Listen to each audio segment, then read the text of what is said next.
Bonjour à toutes et à tous. Merci d'être présents cet après-midi à cette causerie qui va nous occuper une petite heure autour de la question de l'écriture et de l'activisme pour construire un avenir meilleur ensemble. Et je voulais juste vous dire, bon, moi je vais parler en français, Etche va parler en anglais, donc il y aura un petit peu de traduction. Je vous laisse prendre directement les écouteurs pour pouvoir écouter notre auteur plus facilement. Et cette causerie va durer une bonne heure, et on a la possibilité aussi, moi je vous donnerai la parole pendant en gros une quinzaine de minutes à la fin pour poser des questions, donc n'hésitez pas à lever la main, on est un peu à l'école, sinon je pointerai quelqu'un du doigt et vous aurez l'obligation de poser une question. Voilà, ça vous va comme ça ? Alors je pense que les règles du jeu sont bonnes. Ok, on y va comme ça. Alors bon, cher Etche Temel Kouran, alors je vais vous présenter pour commencer. Merci d'être présente. Vous êtes née en 1973 en Turquie. Vous êtes poète, romancière, ainsi que journaliste et commentatrice politique. On dit même que vous êtes une des principales commentatrices politiques de Turquie, avec plus de 3 millions de followers sur Twitter, ce qui est pas mal. C'est juste, c'est toujours 3 millions, il y en a plus maintenant. Merveilleux. Un peu honte. Ça dépend un peu comme les actions de Twitter. It depends how they hate me on that day. Tout dépend de combien on me déteste un jour donné. Dont plusieurs ont reçu des prix littéraires, et vos ouvrages sont traduits dans de nombreuses langues, dont le français. Et vous collaborez régulièrement au Guardian de Londres, au New York Times, au Monde diplomatique, encore au Spiegel allemand. Et voilà, en Suisse, pas trop. Il n'y a pas tellement de publications dans les médias suisses, je ne crois pas. Hein. On va corriger. Probably. I don't remember. Probablement, je ne me souviens plus. Dans cette, avec grand plaisir. Alors, de quoi on va parler aujourd'hui spécialement de votre dernier bouquin, que je présente, que vous pourrez acheter tout à l'heure et signer, parce qu'il y aura une séance de signature, qui est en fait Ensemble, 10 choix pour un meilleur présent, ou un avenir ensemble, un possible avenir ensemble, on peut aussi poser la question de cette manière-là, qui est paru aux éditions Stock en février dernier, donc est votre dernier livre. Et puis on va parler aussi de l'écriture comme activisme, pour construire, parce qu'on est un peu dans la thématique du care, du vivre ensemble, du soin, de comment on peut se reconnecter les uns aux autres, après ce passage par le Covid et des passages par la guerre qui bouleversent un peu notre quotidien. Mais avant de nous plonger justement dans cette problématique-là, et d'essayer de comprendre comment, et ça j'ai bien aimé votre phrase, le capitalisme, vous l'avez écrit, viole aujourd'hui à la fois le contrat de la démocratie et le contrat des droits de l'homme. C'est étonnant, parce qu'on a toujours cru que l'économie allait nous permettre de beaucoup mieux vivre, puis en réalité on se rend compte que c'est pas tellement le cas, et que trop de capitalisme finalement peut atteindre aussi notre propre liberté, mais ça on va en parler tout à l'heure, et qu'il faut trouver d'autres manières de construire un futur en commun, ensemble. J'aurais bien faire un petit détour par l'actualité et avoir votre point de vue sur ce qui se passe en Ukraine aujourd'hui, notamment. Et puis, voilà, donc en gros, voilà, l'Ukraine est en guerre, on a un passage un peu difficile. Enfin, moi, je voulais avoir un petit peu votre analyse sur ce qui se passe là, et aussi en partie sur ce qui se passe, enfin, l'intervention aussi de la Turquie et d'Erdogan dans ce conflit. Alors, juste un petit passage par l'actualité, puis après, on reviendra sur votre livre. Merci beaucoup d'avoir divulgué mon âge, Patrick.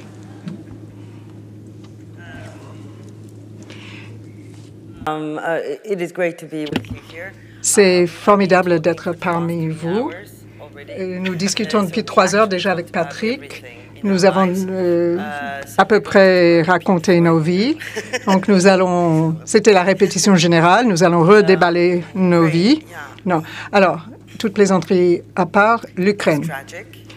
C'est tragique, c'est absurde, c'est difficile à croire, parfois incompréhensible, mais avant tout, c'est effrayant. Il y a beaucoup de gens qui meurent, une grande proportion de la population prend la fuite vers les pays occidentaux, et probablement que vous avez accueilli des réfugiés ici en Suisse aussi. Et entre-temps, dans tous les pays, toutes les villes d'Europe, nous avons des manifestations en faveur de la paix qui sont organisées à juste titre. Les gens s'habillent en bleu et jaune pour démarquer leur soutien à l'Ukraine. Mais je pense qu'il y a quelque chose qui manque. Nous avons tendance à oublier qu'au départ, le peuple russe, malgré le risque, ont risqué leur vie pour manifester contre cette guerre. Ils ont été emprisonnés, torturés, battus par le régime de Poutine. Alors, j'ai un peu peur que cette guerre ne crée un sentiment anti-russe partout en Europe. Et je crains également que les gens assimilent Poutine avec le peuple russe. Je viens de Turquie. Mais en dehors de Turquie, vous ne voyez qu'Erdogan. Et vous pouvez penser que la Turquie, c'est Erdogan. Et c'est injuste d'assimiler tout à... Il en va de même pour la Russie. C'est tellement injuste de penser que la population russe vit dans la peur. Et malgré cette peur, ils sont descendus dans la rue pour dire « stop ».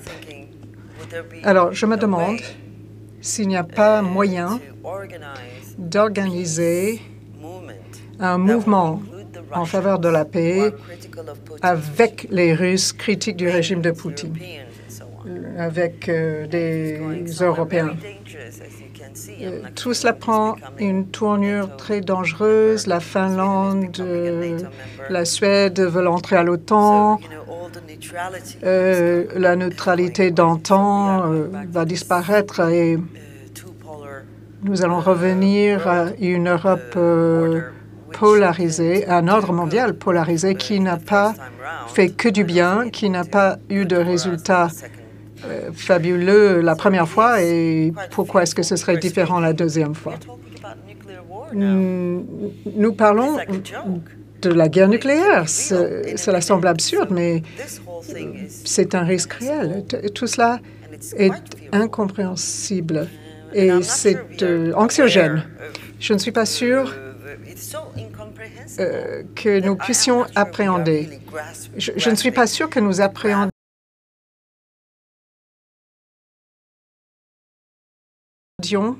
la gravité de la situation.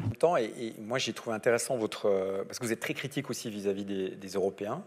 Vous dites une chose et c'était notamment dans une interview dans le Courrier de la CRA, mais vous l'avez dit à plusieurs reprises, en expliquant en gros que les Européens ne comprennent pas comment fonctionnent, et c'est quand même étonnant, quand même, véritablement, les régimes autoritaires. Je veux dire, on a une histoire qui est quand même l'histoire européenne, où on a eu une quantité astronomique de régimes autoritaires, mais on est dans une situation aujourd'hui où on ne comprend pas comment fonctionnent les régimes autoritaires, au point que d'ailleurs vous avez écrit un bouquin qui parle de ça, qui est comment conduire son pays à sa perte.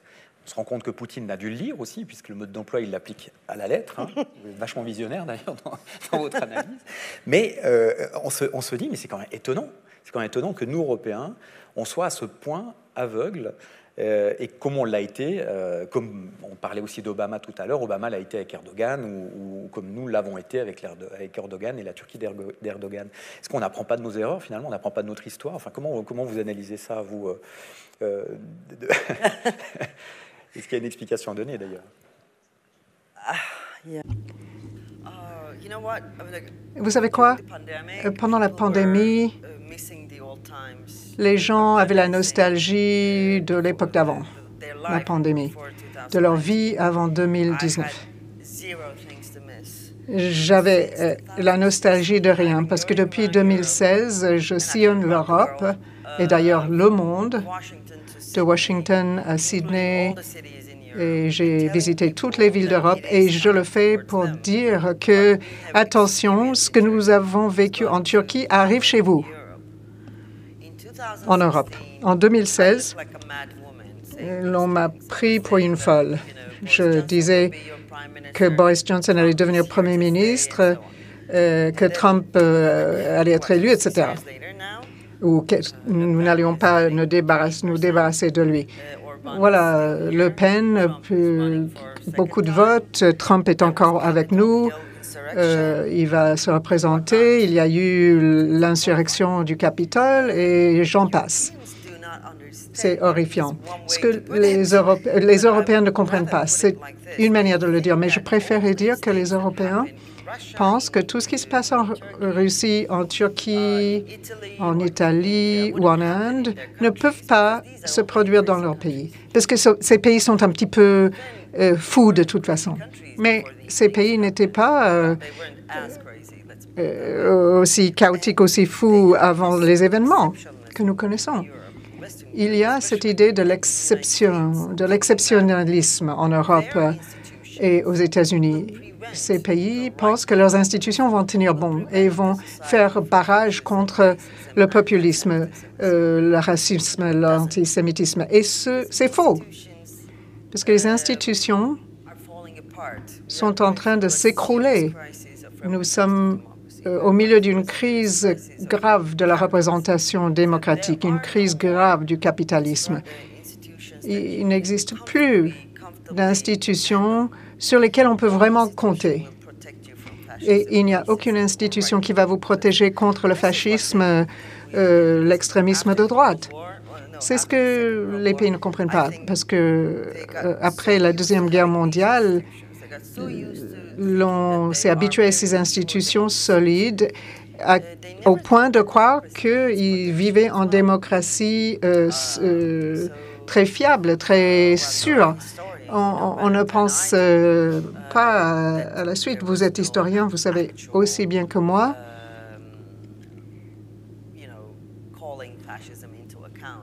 que les fascistes n'ont jamais été obligés de rendre compte, nulle part en Europe, mais ça, c'est une autre histoire. Donc, le populisme de droite est un phénomène mondial, mais est-ce que l'Europe l'a compris? Comment conduire un pays à sa perte, décrire les schémas des populistes de droite dans le monde entier. Et en Europe de l'Ouest, ces schémas sont présents, mais les Européens ne l'ont pas forcément compris. Donc, dans ce livre, mon propos n'était pas de parler de la Turquie, mais de dire aux sociétés occidentales que cela arrivait chez elles et qu'il fallait un mur de solidarité contre le fascisme, un mur international. J'espère que nous allons y arriver. J'espère qu'il n'est pas trop tard pour construire cette solidarité, parce que nous avons besoin de cette solidarité entre les peuples pour faire barrage au fascisme qui, sinon, va prendre le pouvoir partout en Europe. Un petit peu sur le mode d'emploi, parce que moi, je le trouve passionnant là, quand on prend les points qui font qu'on va rentrer dans le populisme, ce populisme actif qui est notamment lié aussi, qui s'appuie beaucoup sur Internet. Mais en gros, il y a plusieurs étapes. Il y a créer un mouvement, détraquer la raison et affoler le langage. Moi, je trouve ça, c'est totalement incroyable qu'aujourd'hui on regarde Le Pen, notamment, qui vous parle de ses chats. Elle fait 42%, quoi. En gros, elle n'a pas de programme, mais elle fait 42%. Enfin, un truc de fou finalement. Dissiper la honte dans un monde marqué par la post-vérité de Trump. Démanteler les dispositifs judiciaires et politiques. Ça, vous avez connu ça en Turquie. Façonner ses propres citoyens pour rejeter ceux qui ne conviennent pas. On a connu ça à une époque en Allemagne, quand même, pour créer le vrai peuple. Qu'est-ce que c'est que le vrai peuple? Et ça, c'est un vrai débat que votre bouquin, enfin, en l'occurrence, Comment conduire son pays à sa perte, pose. Les laisser rire devant l'horreur, c'est-à-dire qu'on est en gros en train de leur dire, mais c'est pas grave, ce qu'on vous dit, c'est très moche, mais en même temps, c'est pas grave, on rit. Et moi, je trouve ça incroyable. Et effectivement, ce qu'on voit aujourd'hui sur la guerre en Ukraine et dans cette logique-là, en ridiculisant en fait les résistants, c'est reconstruire son propre pays en parlant finalement au vrai peuple, à quelque chose qu'on a inventé, quoi. En gros, on est en train d'inventer un univers, une espèce d'univers parallèle qui ne correspond pas à nos envies et nos besoins, quoi. Et ça, moi j'ai lu, je l'avais lu à l'époque, je l'ai relu et rétrospectivement avec quelques années de retard, je me dis mais c'est impressionnant, on est en plein dedans, Alors est-ce que sur le fond, la réponse, la faute c'est quoi? C'est Internet, c'est le fait qu'on a finalement les Occidentaux, on est trop bien nourris, puis finalement bon, on s'en fout un peu, c'est pas grave, on n'a pas besoin de se battre, tout va bien. Le fait que, enfin comment vous analysez ça? Parce qu'en fin de compte, on est averti. Pour le coup, vous nous avez avertis. Pour le coup, on voit un certain nombre de choses qui apparaissent. Trump en fait partie, mais il n'y a pas que lui. Mais pourtant, il n'y a pas grand-chose qui bouge. Et après, on reviendra sur vos solutions à vous. Mais bon, j'aimerais bien avoir votre avis là-dessus. Très bien. Nous, êtres humains, il faut trouver une solution contre les psychopathes qui saisissent le pouvoir. Nous en parlions avec Sean hier. Il y a un problème dans l'espèce humaine. Alors qu'un dirigeant abject arrive, il y a un moment où on est médusé, paralysé comme par le serpent. Et avant qu'on ait compris quoi que ce soit, il a saisi le pouvoir, il a refaçonné la politique et ensuite le pays. Donc il y a une partie de la nature humaine qui laisse la place au fascisme, mais revenons à la politique d'aujourd'hui pour comprendre comment cela arrive. Eh bien, il y a deux courants de pensée. Certains pensent que c'est un bug dans le système. Trump, Orban et Erdogan, ils ont perturbé le système et par accident, ils sont devenus dirigeants, ils sont arrivés au pouvoir. Et si on peut faire partir ces quelques dictateurs, tout redeviendra normal. Si nous pouvions seulement chasser Trump, Orban, Erdogan. C'est un avis très courant. On peut lire beaucoup de livres sur le fascisme et le populisme aujourd'hui, mais moi, j'estime qu'il en est tout autrement. Ces personnes ont des millions d'adhérents. D'où viennent ces adhérents? C'est quasiment des acolytes. Ils se sacrifieraient pour ces autoritaires. Donc, il doit y avoir quelque chose dans la société qui crée ce sentiment. L'idée que j'ai, c'est que le populisme de droite, qu'il y avait encore déjà les graines, le germe dans le système néolibéral, parce que la démocratie représentative a échoué, n'a pas tenu sa promesse première qui était de garantir l'égalité. Et sans justice sociale, un dirigeant sans scrupules peut très facilement exploiter le système, casser le système et organise autour de lui des masses ignorantes qui choisissent, qui opèrent des choix qui vont à l'encontre de leurs propres intérêts. Parce que lorsqu'il n'y a pas de justice sociale, il n'y a pas de citoyens égaux. Il n'y a pas de... Ces personnes ne sont pas des sujets politiques, ce sont des objets politiques. Souvent, ils sont pauvres. En Turquie, lorsqu'on leur donne du pain et quelques mensonges, on en fait des acolytes. Donc, c'est inhérent dans le système. Sans justice sociale, il ne peut y avoir de démocratie. Il reste un simulacre de démocratie, un parlement avec des représentants qui se parlent. Il y a le théâtre, mais c'est une coquille vide. Et je crois que le contrat fondamental du capitalisme a pris le pas sur la promesse première de la démocratie. Voilà comment ils peuvent saisir le pouvoir. C'est une crise systémique qui se trouve dans tous les pays du monde. Le populisme de droite devient de plus en plus puissant. Même quand ils ne saisissent pas le pouvoir, ils refaçonnent le discours politique. Le Pen n'a peut-être pas gagné l'élection, mais elle a déplacé tout le discours vers la droite, le discours politique. Ces gens sont très doués pour changer l'agenda politique une fois qu'ils apparaissent sur la scène. Donc voilà le système, et il ne suffit pas de chasser les protagonistes, les dirigeants. Il faut guérir le système parce que l'absence de justice sociale crée le populisme de droite. Ce n'est pas un avis très populaire parce qu'il est anticapitaliste, anti-système, mais malheureusement, c'est la vérité. Croire que Macron peut faire tenir le centre, que Biden peut faire tenir le centre, mais le problème est que le centre ne tient plus, point barre. Donc, il faut plus de Bernie Sanders, il faut plus d'Alexandra Ocasio-Cortez, plus de gens de leur calibre. Je crois que nous sommes en train de vivre les conséquences de la guerre froide, mais ça, c'est un débat qui pourrait nous occuper pendant des heures. Yes, well.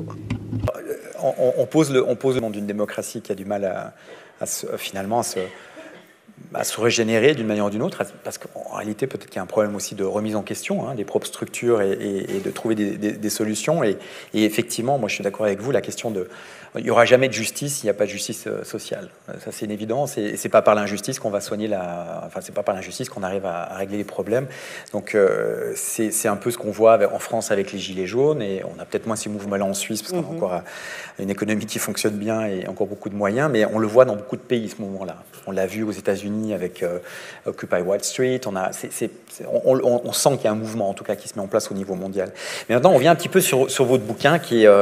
Je vous ai un peu taquiné tout à l'heure en disant que vous étiez un peu le Jésus-Christ vous arriviez avec ces 10 solutions ensemble pour trouver une solution pour l'avenir, mais il y a un peu de ça. En gros, il y a un constat dans votre bouquin, et puis là, maintenant, vous avez pris votre bâton de pèlerin et vous allez faire le tour de la planète pour essayer de justement l'écriture comme activisme, pour trouver des solutions pour notre monde et un monde meilleur. Alors moi, je reviens quand même, je vous les cite, comme ça tout le monde est au point au niveau des idées qui sont les vôtres, que vous présentez dans le bouquin.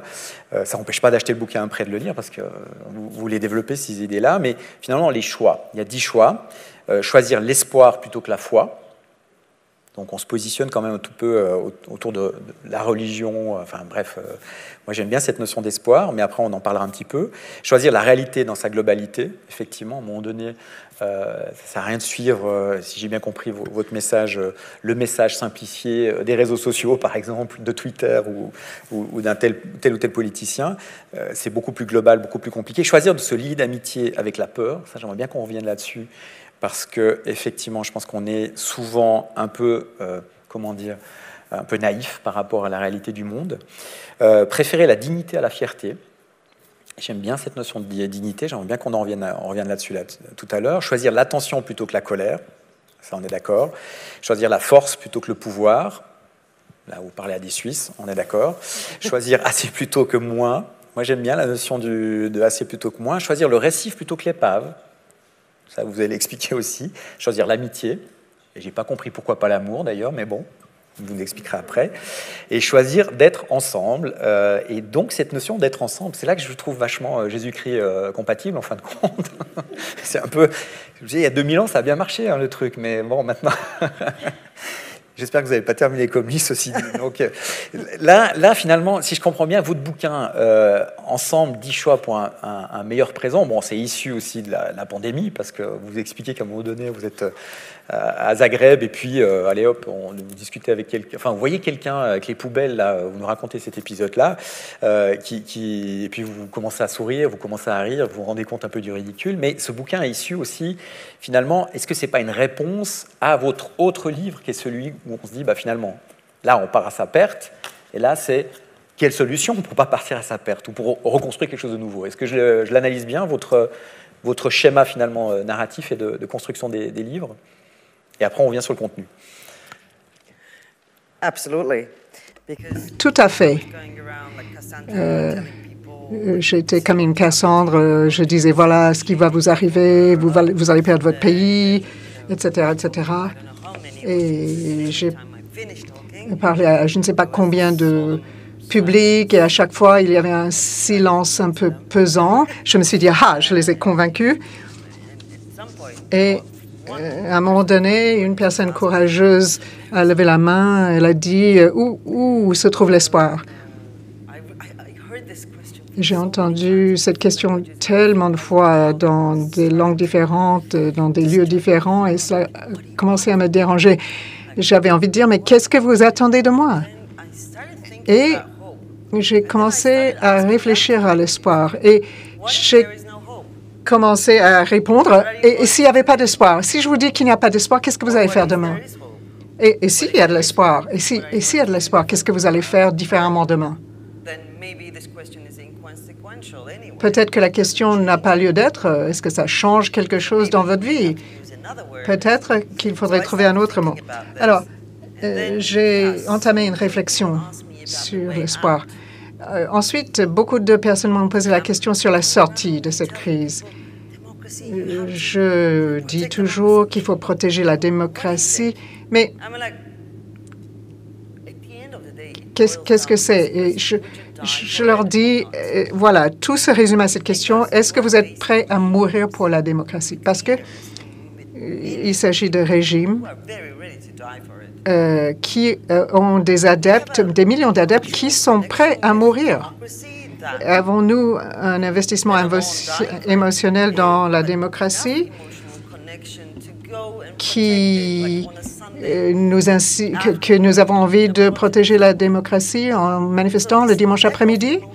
Donc, il n'y a pas d'investissement émotionnel avec la démocratie, avec l'activisme. Cela m'a fait réfléchir parce que les gens me demandaient quelle était la sortie de cette crise, où se trouvait la sortie, et je leur disais il faut être ensemble, mais il n'y avait pas de motivation. Et je me suis demandé pourquoi est-ce qu'ils n'ont pas de motivation? Eh bien, parce qu'il n'y a pas de lien affectif avec ce système.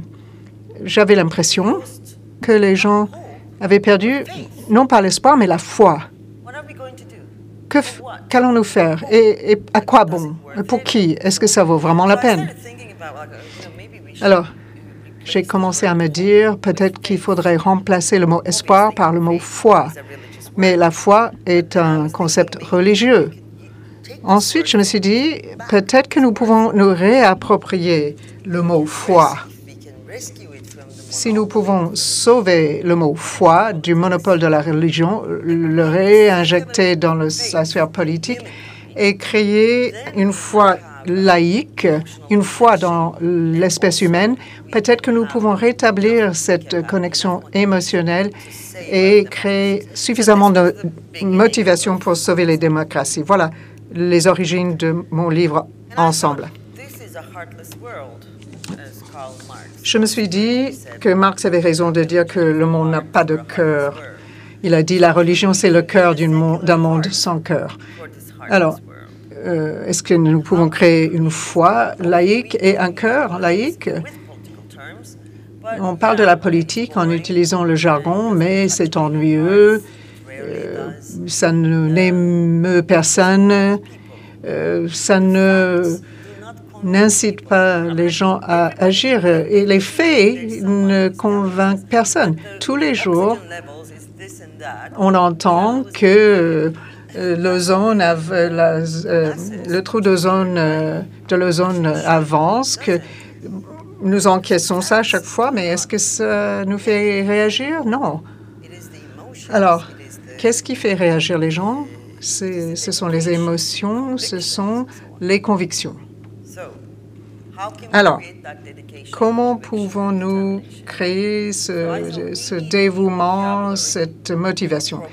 Et je me suis dit que nous avions besoin d'un nouveau vocabulaire pour la politique progressiste, pour l'antifascisme. Voilà pourquoi j'ai décidé d'écrire Ensemble. Et j'avais aussi des raisons personnelles. Après mon premier livre, Comment conduire un pays à sa perte, après avoir parlé du fascisme pendant bien des années, j'avais un peu perdu ma foi dans les êtres humains aussi, et je voulais guérir mes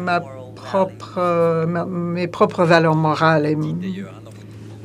Et enfin, on se pose la question de savoir s'il faut sauver l'homme, en fait. Enfin, l'homme, la femme, l'être humain, quoi, en général. Parce que si finalement l'être humain n'est pas le pire des salauds, le pire des salopards sur la planète, puis finalement ce qui lui arrive n'est pas... on sent à un moment donné un moment d'abattement, puis après on voit votre côté messianique, quoi, qui revient. Vous dites non, quand même, j'ai envie de me battre. Est-ce que ça correspond un petit peu aussi finalement à votre vie personnelle en réalité, enfin, le fait de devoir quitter un pays, une famille, un univers, d'Europe, enfin, est-ce qu'il y a de ça aussi? Il y a un côté un peu fatigue aussi de devoir rabâcher chaque fois ce message-là et finalement d'avoir l'impression qu'on ne vous écoute pas autant qu'on devrait en réalité.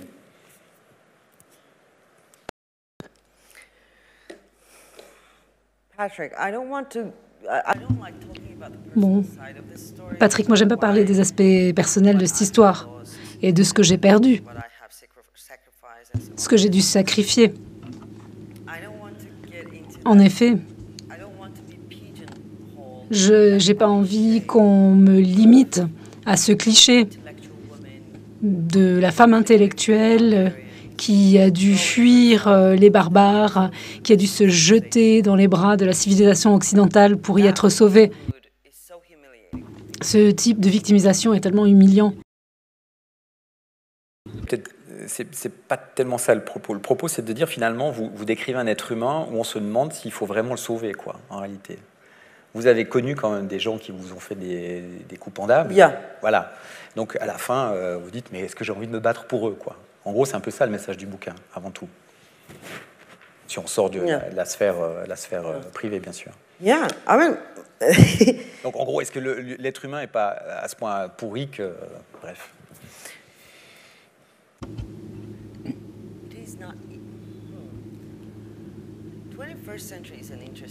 Le 21e siècle, c'est un siècle intéressant. C'est le premier siècle qui voit le mal dans les gens comme jamais auparavant. On est reliés les uns aux autres par le biais des réseaux sociaux. Les réseaux sociaux utilisent des algorithmes pour fonctionner. Et l'émotion qui fonctionne le mieux sur les réseaux sociaux, c'est la haine, la colère, le dégoût, l'indignation, la furie. Et donc ce que l'on voit, ce sont les pires représentations de notre espèce dans les réseaux sociaux. Et c'est ça qui devient notre réalité d'une manière ou d'une autre. C'est notre perception de l'humanité. Bon, il y a tout un chapitre concernant la réalité dans le livre. Mais parce qu'on voit ces pires représentations de l'humanité, cela a façonné notre perception de l'humanité de manière assez dangereuse. Je vois pas mal de jeunes qui se posent la question suivante. Mérite-t-on de vivre en tant qu'humain autant que, je sais pas, les éléphants? Et je comprends pourquoi ils se disent ça. Ils se disent, on est en train de détruire la planète et personne n'y fait quoi que ce soit.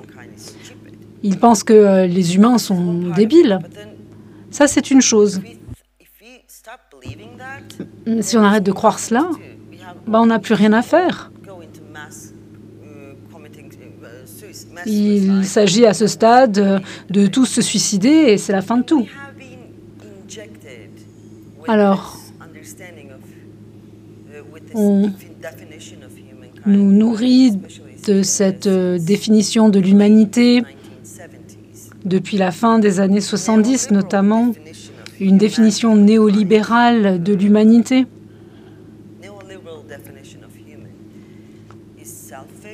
Qui est égocentrique, qui aime la concurrence, qui n'est pas généreux. Il n'y a rien de bon dans cette humanité-là.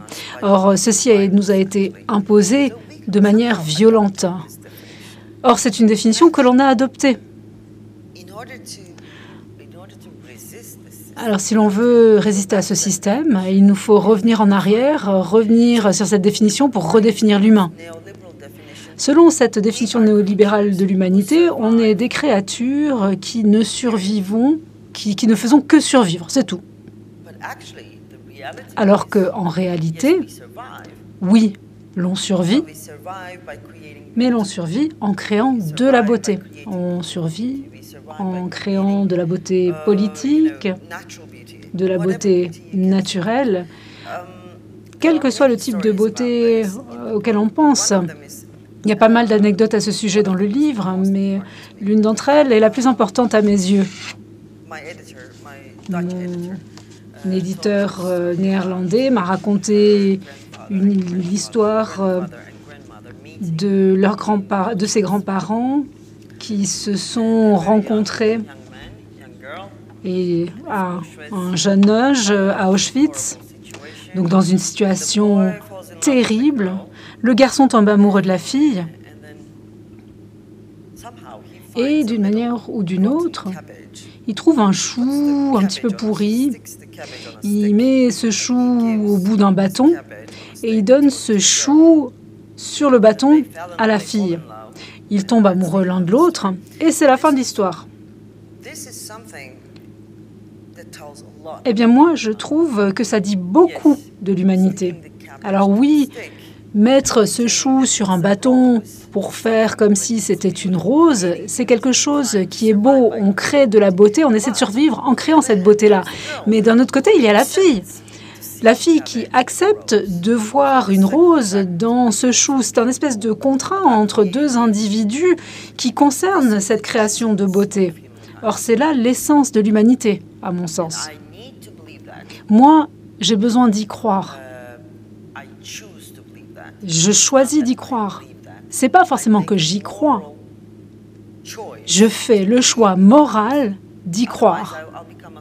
Sinon, je deviendrais fasciste et je penserais que les humains sont méchants, qu'ils sont égoïstes, qu'ils sont inutiles, à moins qu'ils se rassemblent pour former une masse.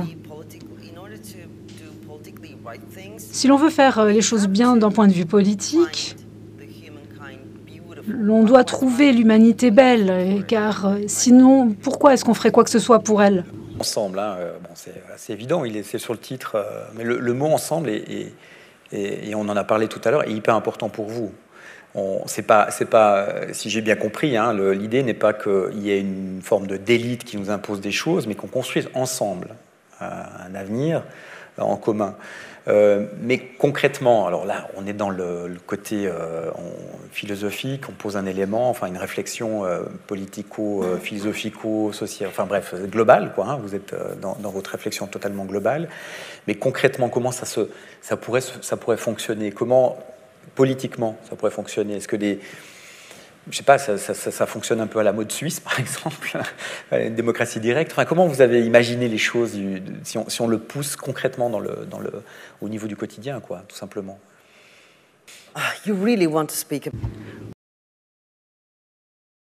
Bon, vous voulez vraiment parler de choses ennuyeuses à ce stade, comme la démocratie délibérative, comme la démocratie participative et ce genre de choses. Bon, c'est très intéressant.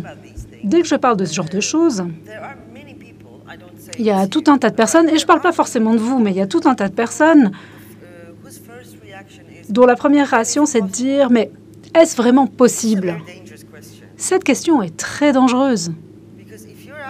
En effet, si vous vous la posez, si vous vous dites « Est-ce possible ?»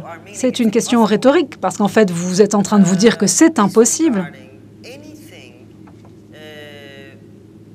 Ceci, à propos de quoi que ce soit qui semble impossible, ça veut dire que vous vous rendez déjà face au fascisme, si l'on parle des nouveaux moyens démocratiques. Le fait d'être ensemble, de pouvoir être ensemble, je crois qu'on a beaucoup appris sur ce sujet durant la pandémie, et ce à deux niveaux. On s'est rendu compte que notre instinct, c'est la solidarité et pas la concurrence. En effet, la majorité des gens dans le monde entier voulaient s'entraider durant la pandémie. C'était des informations directes que l'on a apprises durant la pandémie quant à l'humanité. Et puis, pendant la pandémie, des gens ont risqué leur vie pour essayer de se réunir et protéger leur dignité. Je parle de Black Lives Matter, je parle de Hong Kong, je parle de différentes manifestations qui ont eu lieu durant la pandémie. Donc, il y a un instinct naturel de l'humanité à se réunir, et c'est l'opposé qui n'est pas naturel.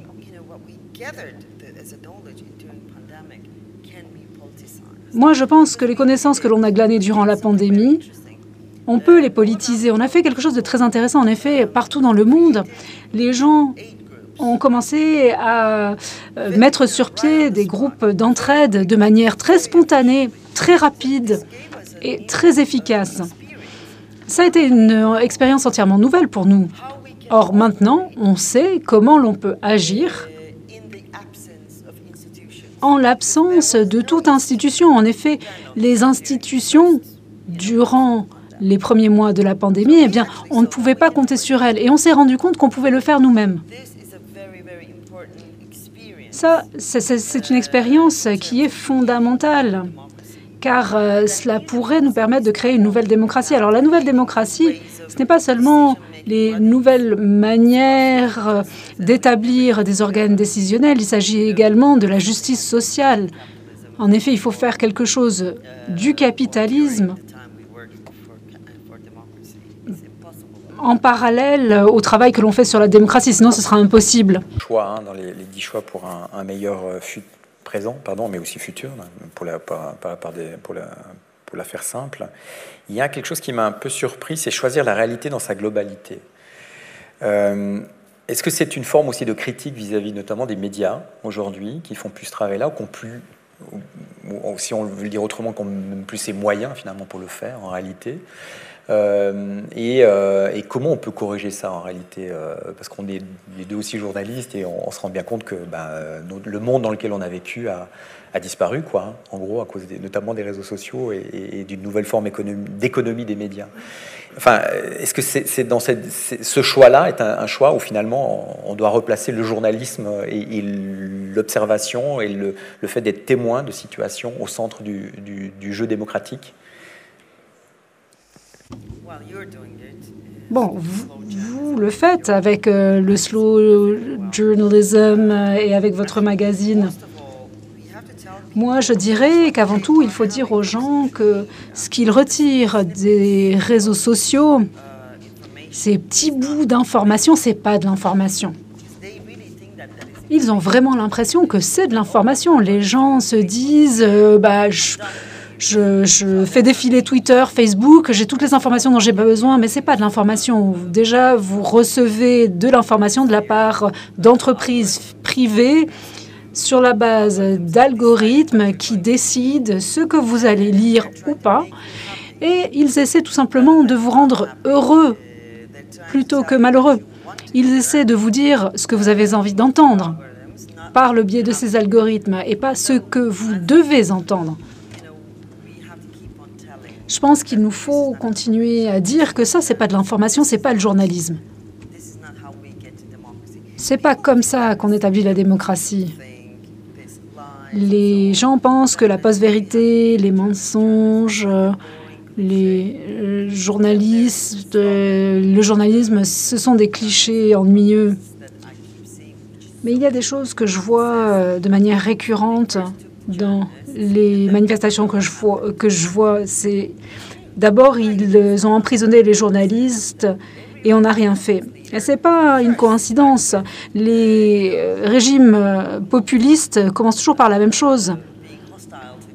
Ils commencent avec de l'hostilité envers les journalistes, car une fois qu'ils s'attaquent aux journalistes, une fois qu'ils les emprisonnent, ils peuvent faire ce qu'ils veulent. Et c'est ce qui s'est passé en Turquie, c'est ce qui s'est passé en Russie, en Inde et partout ailleurs. Ça s'est partout produit de la même manière. Alors oui, je me réjouis de voir ce qu'Elon Musk va faire de Twitter. Juste avant de donner la parole au public, moi j'ai bon, j'en ai plein de questions, parce que ce que vous nous dites est passionnant, mais cette histoire de choisir l'amitié plutôt que l'amour, franchement. Pourquoi il faut choisir l'amitié et pas l'amour, quoi? Enfin, c'est un truc... j'ai pas compris. Mais enfin, j'ai compris en lisant votre bouquin, mais enfin, je vous la pose maintenant, la question, quoi.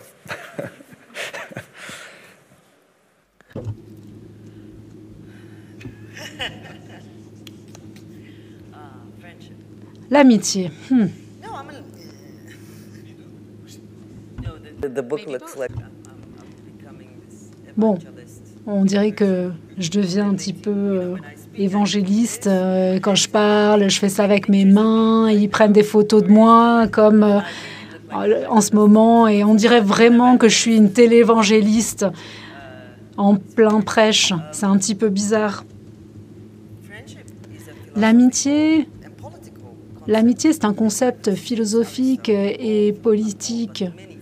Depuis Aristote, beaucoup de philosophes, c'est le cas de Hannah Arendt, Spinoza, entre autres. Beaucoup de philosophes parlent de l'amitié. En effet, l'amitié, c'est la relation humaine la plus magnifique, car c'est là que peut intervenir la justice ultime. Il n'y a pas d'autre relation humaine, y compris des relations amoureuses, qui peuvent faire intervenir la justice ultime. Mais dans les relations que l'on appelle l'amitié, cela peut survenir.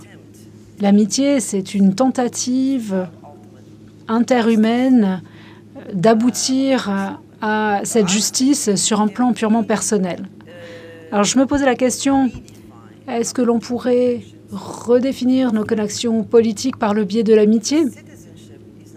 La citoyenneté, ça ne fonctionne pas. Les adhésions partis politiques, ça ne fonctionne pas. La camaraderie, ça semble tellement démodé, mais ça ne fonctionne pas. Alors pourquoi ne pas devenir amis? D'ailleurs, je travaille sur un projet qui pourrait vous intéresser. Il s'appelle Letters from Now. J'écris des lettres hebdomadaires sur les concepts que contiennent mes livres et les gens me répondent. C'est un réseau de correspondance globale. Vous pouvez aller sur lettersfromnow.com, devenir membre. On se réunit via Zoom toutes les semaines.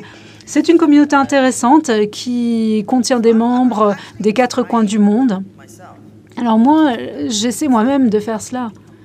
Alors c'est pas qu'on va devenir soudainement meilleurs amis avec l'humanité entière, mais imaginons devenir plus amicaux dans nos relations politiques.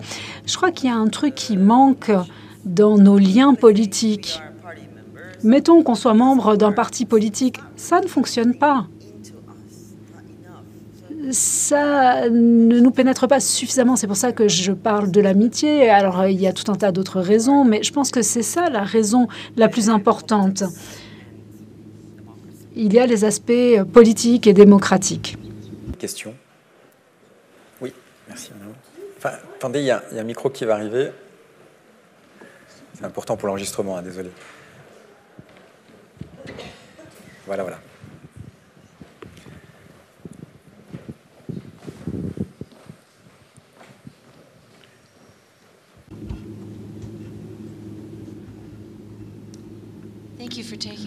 Merci de prendre ma question.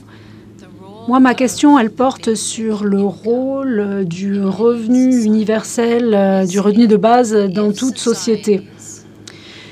Si les sociétés décidaient que, à l'âge de 18 ans, on se voit automatiquement verser 1 500, 2 000, 3 000 euros par mois. Je parle pour l'Europe. Au Canada, par exemple, on a une prime de naissance. Les femmes qui deviennent mères reçoivent un chèque de quelques centaines de dollars canadiens pour les aider. Les Suisses ont rejeté une votation, je crois que c'était l'an dernier. L'an dernier sur le revenu de base. Vous êtes peut-être au courant. J'étais pas au courant, mais ça ne me surprend pas, dit Edge. Oui, je crois que les gens ont peur que les autres deviendront des assistés, ils resteront assis dans le canapé, à manger des chips, à boire du coca et à attendre que leur chèque gouvernemental tombe. Moi, il me semble que ça pourrait être une manière de restaurer la dignité humaine. Si vous êtes milliardaire, peu importe, à 18 ans, vous recevez vos 1 500 francs, 5 000 francs par mois. Si vous décidez de ne pas travailler, vous recevez quand même cet argent, peu importe. Mais je serais curieuse de savoir ce que vous pensez de ce revenu de base ou de ce revenu universel. Bien, ce revenu universel, c'est l'une des revendications. C'est assez intéressant, en fait.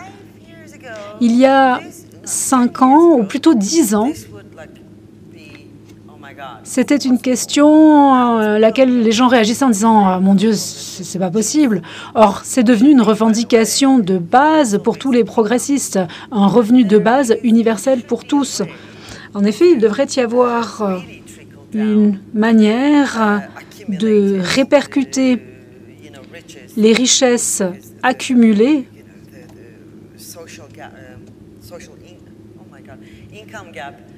à cause des écarts salariaux qui sont devenus si béants qu'il nous faut trouver de nouvelles manières de redistribuer les richesses. Mais le mot redistribution, c'est un mot qui fait que l'on vous tue dans certaines parties du monde. La redistribution, ça reste tabou dans certains systèmes. Ça ne devrait pas être.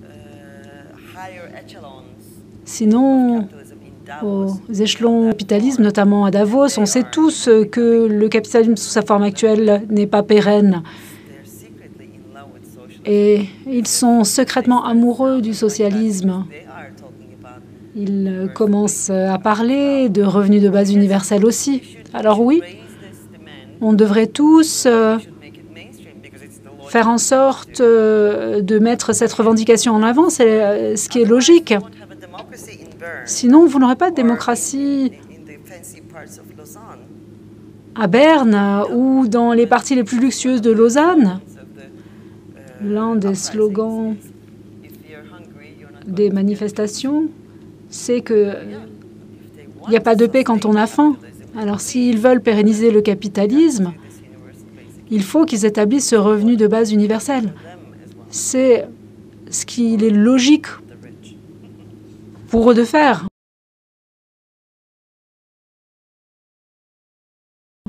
Pour les riches. Moi, j'aurais une question. Je suis intéressée par ce que vous entendez par justice ultime via l'amitié. Pouvez-vous le définir? Et puis, pensez-vous qu'il y a un pays qui fasse les choses bien et que l'on pourrait copier? Ou s'il y a une combinaison de facteurs de divers pays que l'on pourrait copier? Alors, l'amitié, c'est une relation par laquelle les humains essaient d'établir la justice ultime. Je le dis car dans tout autre type de relation, il y a des rapports de pouvoir et il n'y a que dans l'amitié que l'on essaie de surmonter ces rapports de pouvoir de manière humaine et de manière belle. Alors, mon livre est bien meilleur que moi pour donner des définitions. Alors, les pays, moi, je dirais, suivez ce que fait le Chili à l'heure actuelle. Il y a pas mal de choses intéressantes qui interviennent là-bas. Des nouvelles formes de démocratie, des nouveaux outils démocratiques, mais également de nouveaux systèmes économiques. Le Chili est un cas intéressant. Pour moi, le pays le plus intéressant serait effectivement le Chili et quelques autres pays d'Amérique latine. Mais à l'heure actuelle, c'est vraiment le Chili qui est le plus important. En effet, le Chili a été le laboratoire du néolibéralisme. Ça a été le tout premier laboratoire du néolibéralisme. Et vous savez que le néolibéralisme a appliqué toutes ces idées au Chili de manière brutale, un petit peu comme la Turquie. La Turquie, c'est le deuxième pays après le Chili. Or, ils sont en train de sortir de cela de manière très inspirante. Donc moi, je vous suggérerais de regarder ce qui se passe au Chili.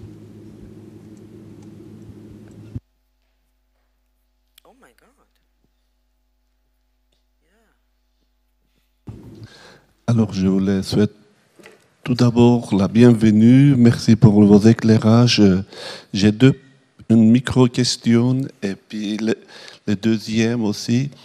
Si je ne me trompe pas, vous habitez en Europe ou principalement en Croatie. Est-ce que c'est un exilé forcé ou c'était volontaire? Ma deuxième question, vous parlez tout à l'heure les dictateurs. Et puis ces dictateurs, là, on sait, j'ai vécu en Turquie, je suis exilé aussi. Par contre, quelle est la réaction des pays occidentaux par rapport à ces dictateurs? Merci.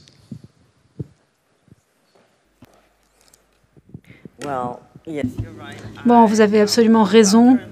À l'heure actuelle, je suis à Hambourg, mais j'ai quitté la Turquie pour Zagreb en 2016, après la tentative de coup d'État. Alors, quand on est exilé, est-ce qu'on le choisit? Je ne suis pas sûre que ce soit le cas. Comme je l'ai dit à Patrick auparavant, avant d'arriver sur l'estrade, je lui ai dit « Ne dites pas de moi que je suis une exilée ». En effet, c'est un mot qui est trop lourd de sens émotionnellement pour moi. Et puis, une fois qu'on le porte, on ne peut jamais le retirer, même une fois qu'on retourne dans son propre pays. Donc, d'un point de vue purement émotionnel, et pour d'autres raisons aussi, moi, j'aime pas qu'on m'appelle exilé, même si à chaque fois que j'apparais sur une estrade, quelqu'un me demande si je suis une exilée. Je le suis de facto, mais moi, je ne dis pas de moi-même que je suis exilée. Alors, les dictateurs, le monde occidental, c'est un sujet que j'aime beaucoup. Ça n'est qu'en 2013 et les émeutes en Turquie que j'ai pu commencer à expliquer dans le monde occidental que Erdogan devenait un dictateur. Après ces émeutes, les gens se sont rendus compte que les choses changeaient en Turquie, qu'il y avait quelque chose qui se passait en Turquie. Avant cela, les gens pensaient que c'était un réel démocrate, qu'il représentait vraiment la population turque. Ils me regardaient comme si j'étais complètement folle, comme si j'appuyais les soldats face à la démocratie. Et puis après les émeutes de 2013, les gens ont compris qu'il y avait un problème, mais c'était trop tard. Ils l'ont tellement soutenu, Je suis sûre qu'ils le regrettent à l'heure actuelle. Il y a tout un tas de personnes dans les pays européens qui viennent me voir. Ce sont des décisionnaires et ils s'excusent d'avoir appuyé Erdogan auparavant. C'est trop tard, tant pis. Ils ne nous ont pas écoutés à l'époque. Mais en tout cas, merci pour ces questions.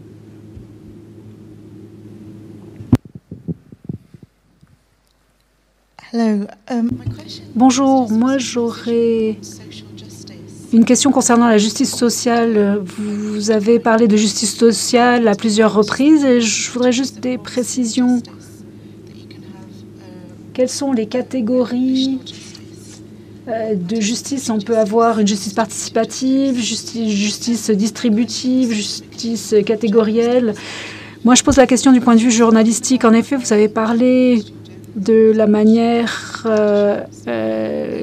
qu'ont les dictatures de fermer le journalisme. Vous avez parlé de Twitter, qui a une espèce de forme participative. Est-ce que ça peut donner accès aux perspectives que l'on veut entendre? De mon point de vue, le journalisme traditionnel est bon dans la justice de reconnaissance.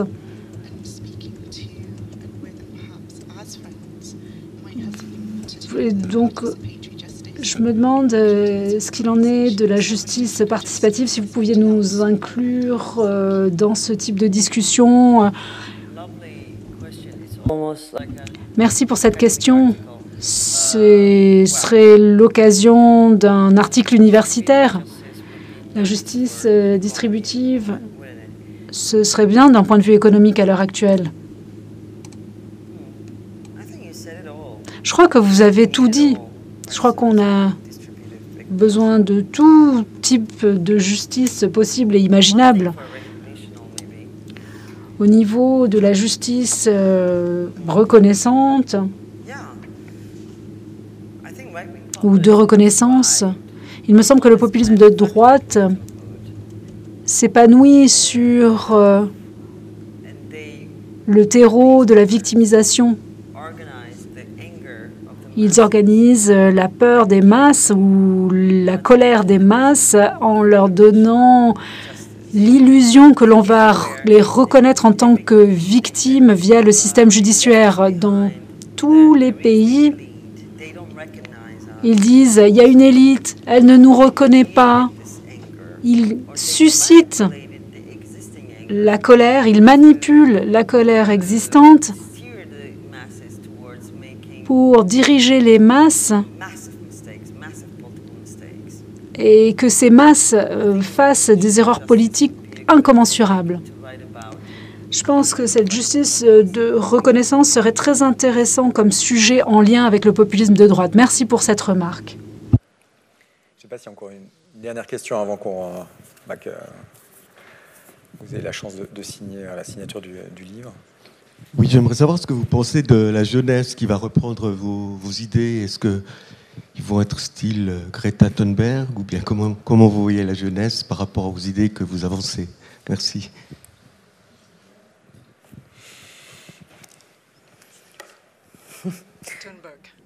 I'm coming from Athens.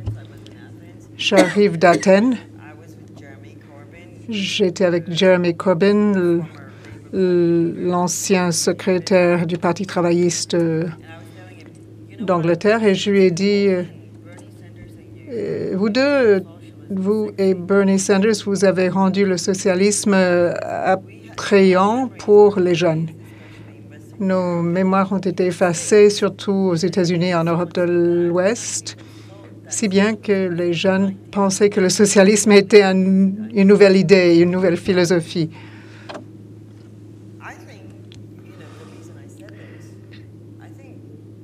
Je le dis parce que les jeunes, je crois qu'ils sont très en colère contre nous, surtout contre ma génération et celle d'avant.